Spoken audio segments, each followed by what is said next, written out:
Okay gang, jom kita buat projek kita. Dua. Ini barang-barang dia. 8, 8, 5, 11 petang. Kita nak hancurkan semuanya. Macam tu je pakai jad. Dah ada tunjuk. Oh ni kuat lagi. Belah atas yang dah barai. Oh belah tepi ni biasa kuat lagi belah atas ni yang koyak. Okay, jom let's go. So tu nanti kita nak buat sunset macam tu.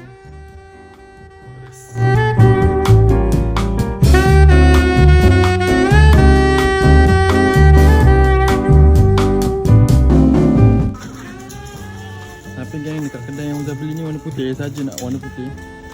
Tapi dia punya putih kotor geng. Padahal baru sampai, baru buka. Satu kali. Ni kenapa kotor ini? Kenapa bagi saya kotor-kotor? Ni zat tanda slipper je. Ni hitam.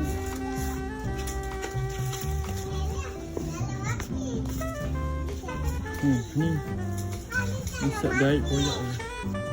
What the hell ni?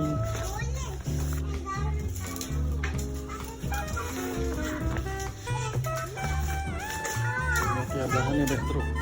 Ya, kejadiannya okey, cuma kain je lah agak kotor sikit. So far so good, cantik. So next kita nak pasang ni sunset dekat tepi tu. Let's go.